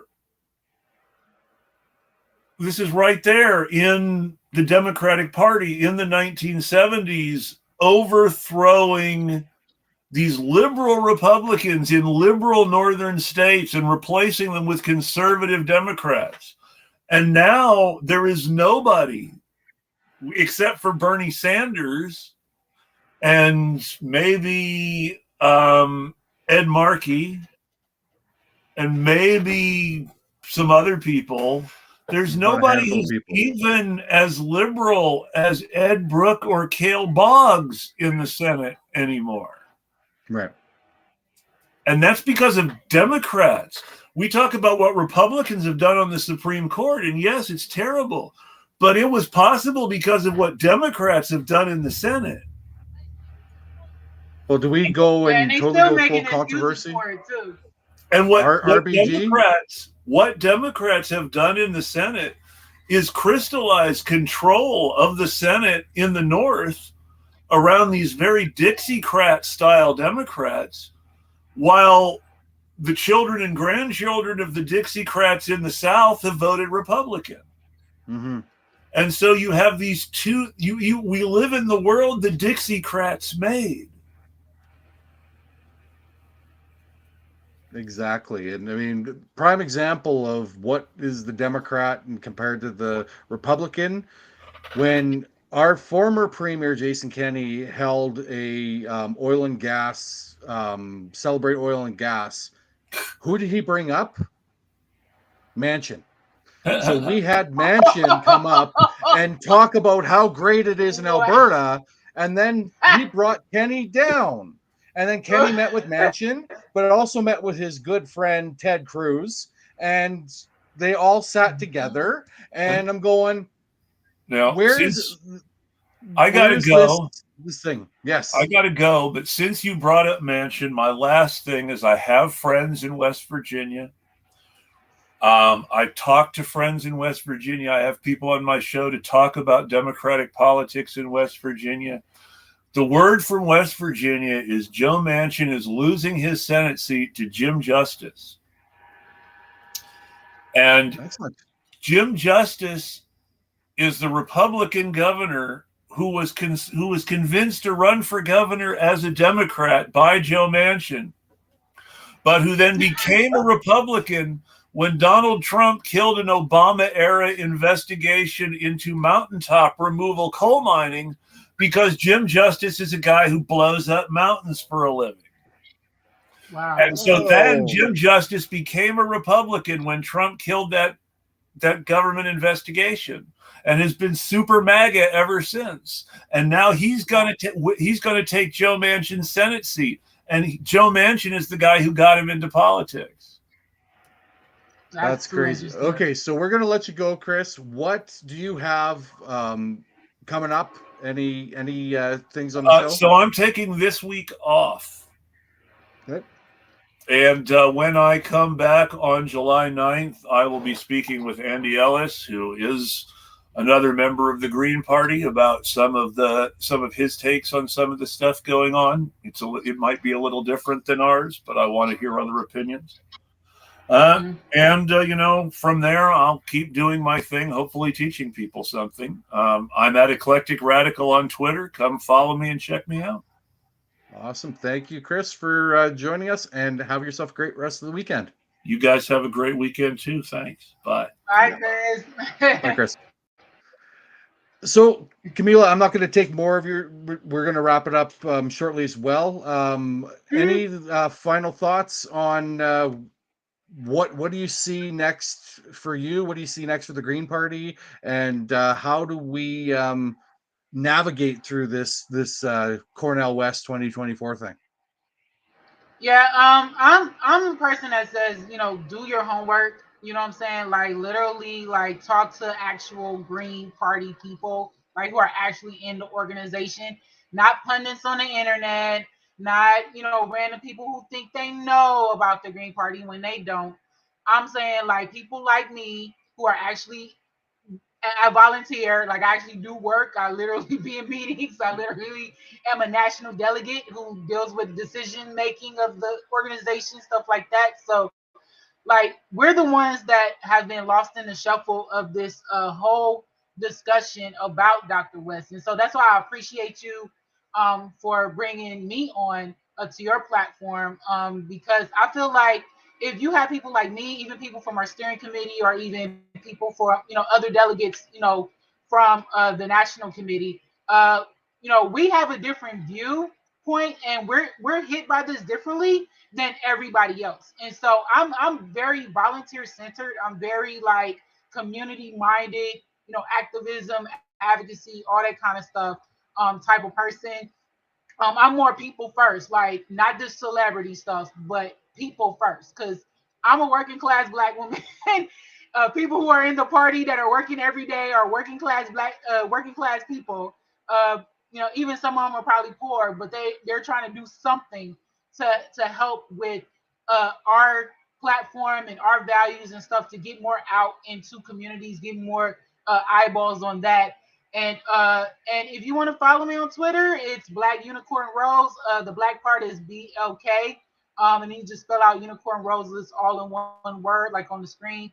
And you can follow me. You can DM me if you're another media platform like ADC Truth here, and want me on to talk about this from another perspective. I'm open to that. I mean, I ain't trying to be famous or nothing, but I want the public to know the truth. I want the public to know that there are more sides to this whole thing than just what they're hearing from like Brianna Joy Gray or Chris Hedges or Jama Baraka and Jill Stein and all these characters that are really about a different a thought process or agenda. It's like it's best to speak to the people, speak to us. We're the ones who they're trying to get on the ground to whether it's Cornell West or whoever. We still all have to try to push this Green Party movement, because the thing about the Green Party movement is that it's something that's very substantive. We don't know what's coming with Dr. West. He's trying to pedal himself away from the Green Party while trying to run through our process, which is kind of weird. But like understand that the Green Party, we're having a primary election. If you want to be a part of our organization, come to our annual national meeting in early August, August 3rd through the 6th. It's on gp.org/sign up and register. So yeah, I appreciate you bringing me on. I appreciate you giving me a platform to speak on what's going on. And like I said, I love the idea of Dr. Cornell West, but we also got to make sure we're not going to be let down like we have been with Bernie Sanders for two times. Yeah. You don't want it to get to a point where I'm an independent, so I'm just like I'm an independent now. I'm like, dude, I've been through that when I was a Democrat. I became a Green after November election 2020 because I was like, I am too through. But you're speaking the truth, and that's what we do here, and that's why I wanted to bring you on for a special. I know our platform is smaller than the rest, but the fact is that I don't hold anything back. Number one, we're inclusive, so you're not ever going to be attacked based on any of the other bullshit. But we don't pull any punches here. Like, I mean, we've been banned from YouTube and knocked off multiple channels. That's why we stream to multiple platforms, including the right wing Rumble platform, because just to get the message out there and get people to understand that the truth, you need to know the truth. And I agree with you. When I first saw Dr. West come out, I'm like, oh, that's fantastic. We followed him, really got to learn more about him during the the Black Lives Matter and the George Floyd murder, when he was on with, which unfortunately, what has become, and this is the fear I have with this whole thing of the celebrity piece, is I'm tired of celebrity culture, because ultimately the majority of celebrities are pieces of shit. And when I first heard or saw Dr. West, he was on with Don Lemon and Chris Cuomo. And we all know what the fuck happened to Chris Cuomo and Don Lemon, and how they actually were more about the dollars than actually speaking for people and the capital state. So having that's my fear there. But not on the capital state. And I promised her I was going to, we wanted Renee, we had Renee Johnston, that she was going to try and make it on the panel, and we're going to get her on. Last time she was on, she was in her vehicle, and she's like, I got to go because I'm going into a tunnel. I said, yeah, I don't want you to crash because you're on our show. So she had to go. But she just posted earlier today. The link is right there on the stream. I'm going to share my screen here, and she is doing something amazing on the reimagining safety. They're doing a special movie screening and conversation about policing. It's taking place at the Unitarian Universalist Church at Montclair, New Jersey, on Wednesday, July 12th. And she is the moderator, and your panel includes director, producer Matthew Solomon, political activist Christina Colley, Chuck Modi, social justice journalist Amani Oakley, political organizer Ole Alurin, movement lawyer, and Alex Vitale, author and End of Policing. Tickets are free, donations are welcome, and the link's there for the eventbrite.com there. So Renee was very excited about that. So I said, you know what, we're going to share it for sure. And we've retweeted it and stuff. So if you follow us on Twitter, you'll see the tweets and that. So it's something very exciting that we're looking forward to supporting Renee on that. And of course, learning about policing, learning more about, like you say, talk to the people, and urge more people to learn about Stop Cop City. This isn't just some sort of political thing that's going on. This is actually a global effort to militarize cities across the globe. And I know that for a fact because we had members of the Edmonton, Alberta Police Service go to New York and visit Cop City to learn more about the militarizing of their police service. So and this is a discussion, an ongoing discussion, because I can't exactly say that it technically started with Hillary Clinton when she was Secretary of State, but it was during her tenure that the whole police brutality tactics, like what happened with George Floyd, were actually influx into the country for police departments to learn directly from Israeli police forces, for example. And then the weapons were also brought into the United States from Scotland. They were integrating their selling weapons to the United States to help militarize the police. So, like you said, this is an international connected issue: police brutality and violence and militarization. And it also hits places like even Cuba. People keep on, romanticizing Cuba, and I'm like, no, there's the Cuba you see in front of you, and then there's the Cuba that's under the water. It's like an iceberg. And there is a police state in a lot of the communities that are on that island.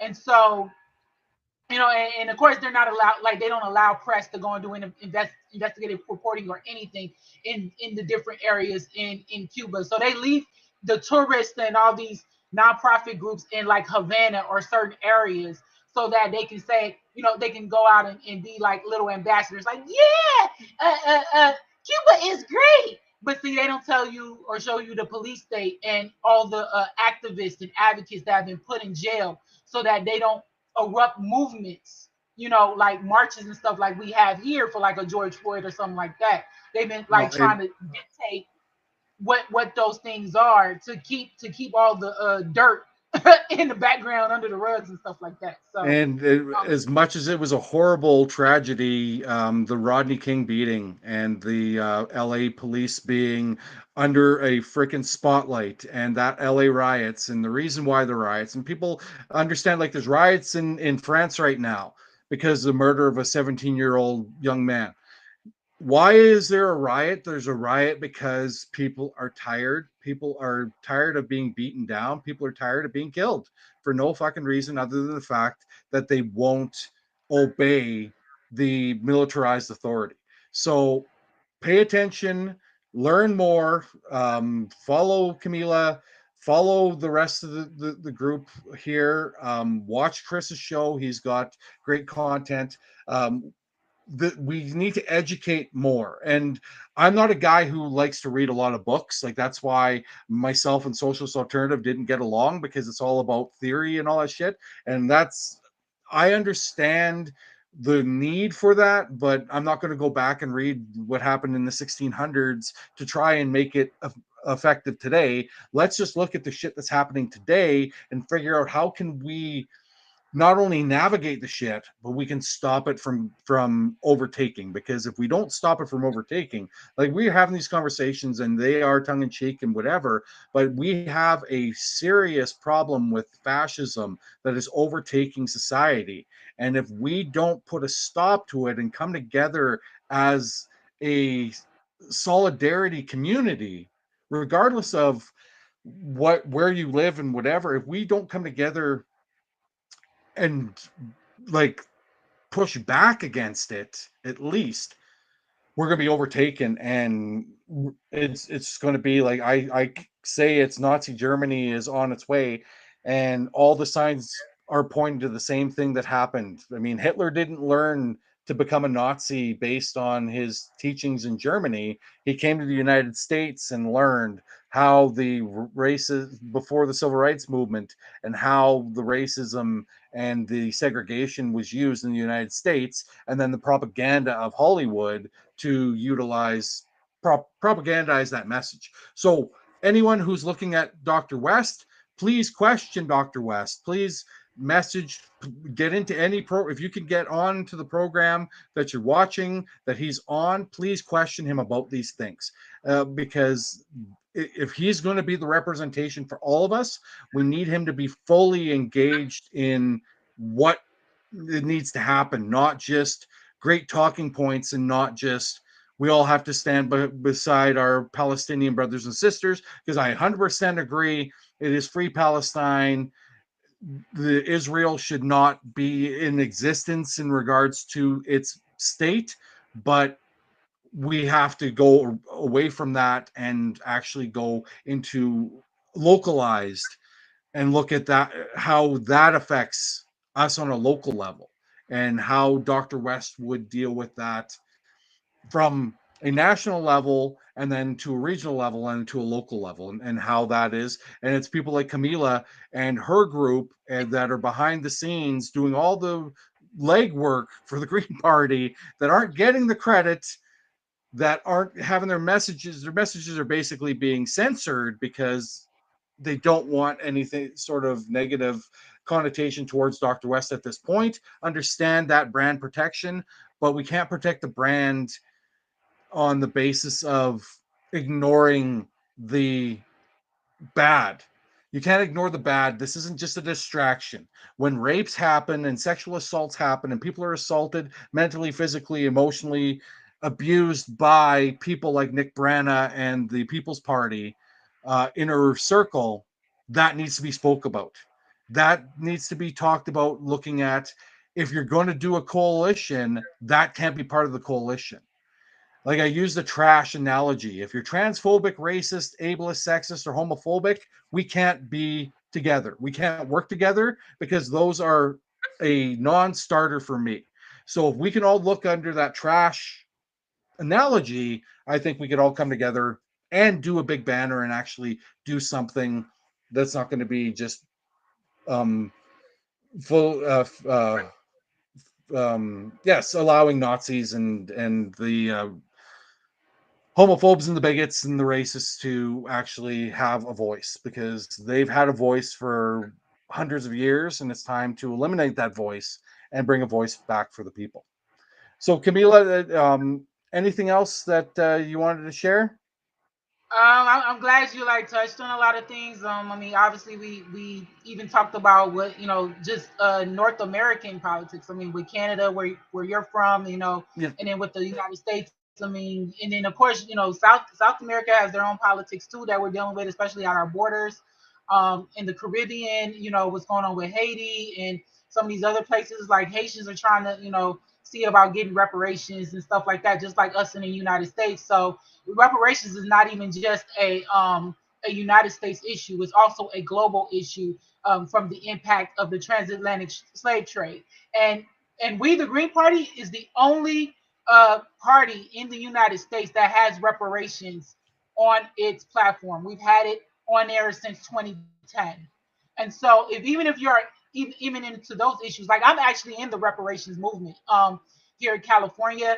And I'm part of the LA chapter of a national organization that's been working for reparations, NAASD.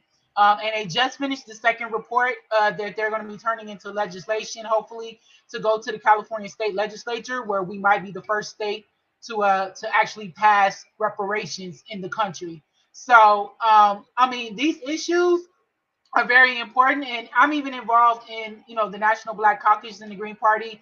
I'm like the lead in trying to revive our reparations working group. So even if you're like a black person or an ally that wants to join the National Black Caucus, you can follow us on Twitter as well. And you can look us up, or you can like tag me, and I'll tag to the National Black Caucus. I serve on the leadership board in that caucus.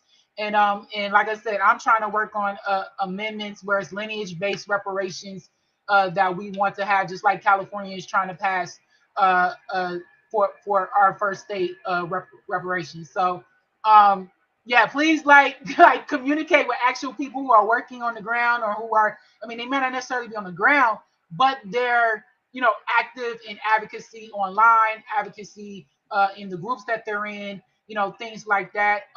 And help where you can, like, but be genuine about it. Don't be trying to infiltrate and cause chaos, or be looky loos, or do nothing. Like, actually do do some actual work for our organizations, because everybody keeps on talking about, oh, we need more organizations on the left, we need more this, but then you don't even support the ones like the Green Party, like, at all. Like, you don't even talk about the Green Party, you don't even deal with the Green Party volunteers or anything like that, to give a sense of what needs to happen on the left. So just get out of celebrity. Like, if you're like a fanatic for 2 seconds, that's great. Like, enjoy this whole idea of Dr. Cornel West winning, but when it comes to the meat and potatoes of the campaign, know what's happening, know where your money is going, like, know where your donations are going, know where any checks are going, know where your volunteer form is going, if you're trying to sign up to volunteer and stuff like that, because all that stuff is important too. 100%. And you have an open platform here anytime.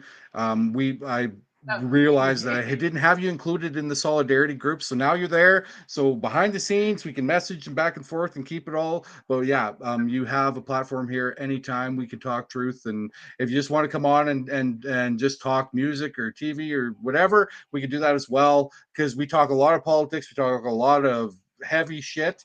So when we have some fun, we can do that as well. So I love fun. By the way, I'm even trying to bring fun into the Green Party, because we've been serious for so dang long. And I'm like, can we bring some fun, get to know you things in the Green Party yeah, for a little bit, to kind of I think yeah, I casual think too. that Like, we not all business all the time, you know. And that's the thing. Today we had to be business because I believe that Right. what you had to say had to get out there, and people need to learn more about that.